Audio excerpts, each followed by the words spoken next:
E ali com os meus 31 para 32 anos, eu conheci a doutora Camila, que é a minha médica ginecologista, foi a pessoa com quem, de fato, eu iniciei esse trabalho de fertilização in vitro, né? A gente começou, de fato, a coletar óvulos, a buscar os melhores cenários para que, de fato, a maternidade fosse uma realidade para mim.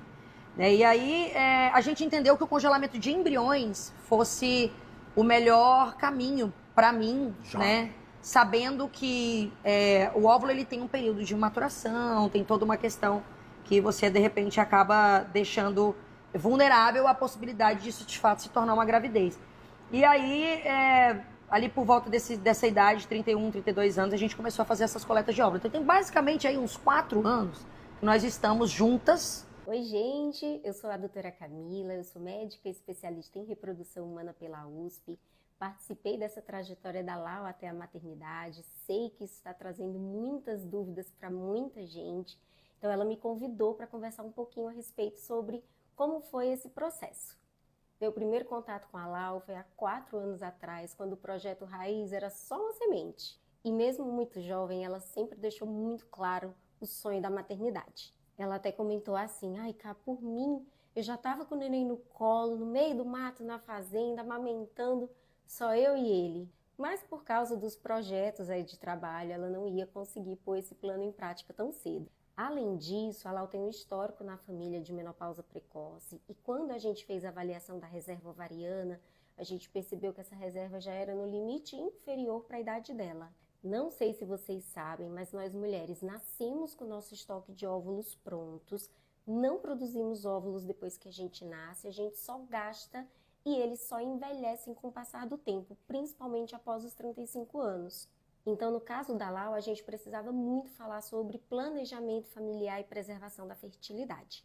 A ideia inicial era a gente fazer um congelamento de óvulos, mas quando eu conversei com a Lau a respeito do planejamento familiar dela como um todo, eu propus o congelamento de embriões e ela achou super interessante. A diferença é que o óvulo é só a parte da mulher, enquanto o embrião já é o óvulo fecundado com o espermatozoide. No caso de se congelar embriões, a gente pode aumentar um pouco a chance de gravidez. A gente já sabe de fato quantos embriões, a qualidade desses embriões e até podemos fazer já teste genético para saber se esse embrião realmente tem todos os pares de cromossomos normais ou não.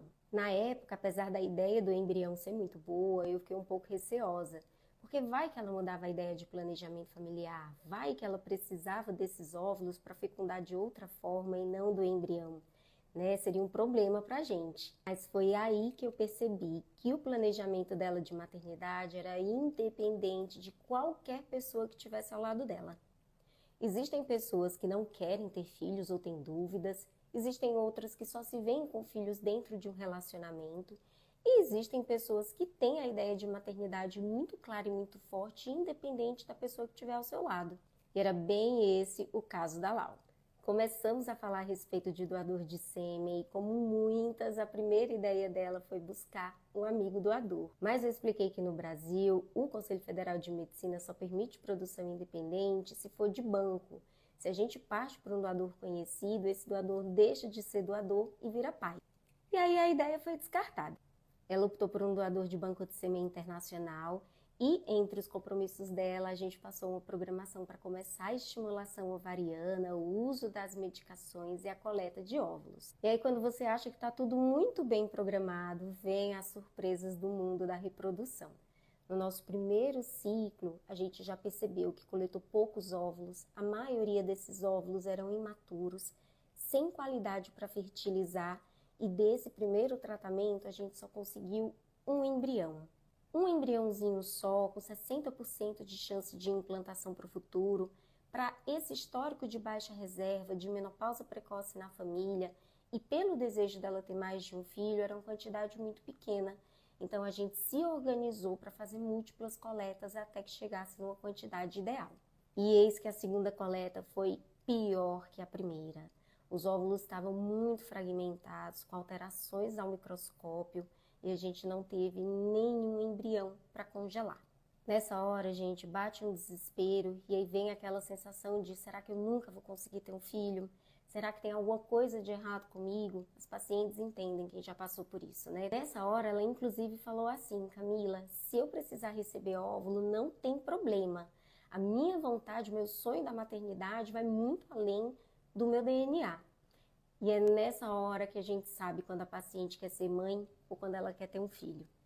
A gente conversou, eu expliquei que ainda tinham estratégias que a gente podia fazer, trocamos o doador, fomos para um terceiro ciclo e, para nossa grata surpresa, nós tivemos mais embriões e embriões de boa qualidade. Fizemos uma quarta rodada de coleta de óvulos, dessa vez conseguimos mais embriões e, ao todo, a gente somou 6 embriões saudáveis. Ano passado, ela já não estava se aguentando de vontade de colocar esse embrião e de engravidar.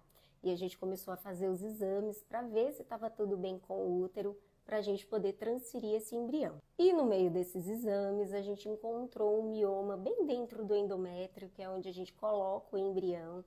Precisou pausar tudo, tirar o mioma e só depois programar a transferência de embrião. Com muito planejamento, com muito carinho, em novembro do ano passado, finalmente ela reencontrou esse embriãozinho que a gente colocou com todo cuidado dentro do útero e poucos dias depois, antes do tempo, como toda boa tentante, ela já tinha um teste de gravidez positivo naquele exame de urina. Algumas semanas a mais, a gente fez o ultrassom e não só viu o embriãozinho, como viu o coraçãozinho também batendo e comprovou que estava indo tudo bem na gestação.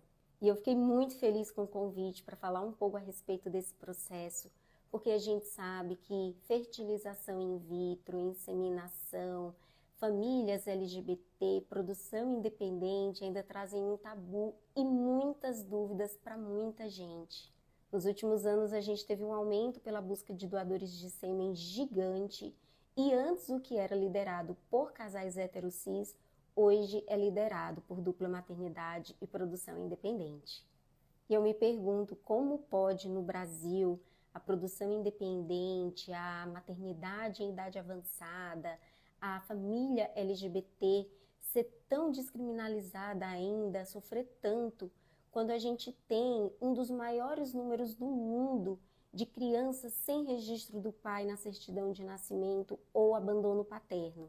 E vale ressaltar que doador não é pai. Para quem se identificou de alguma forma, saiba que a sua construção familiar é possível, é acessível, é válida e que você deve lutar por ela. Para quem precisa de ajuda ou quer conhecer um pouquinho mais a respeito do mundo da reprodução, pode contar comigo. E Lau, minha querida, muita saúde, muito amor, muita coisa boa para esse bebezinho raiz que está chegando aí. Essa sua família é linda, existe e está só começando. Um beijo!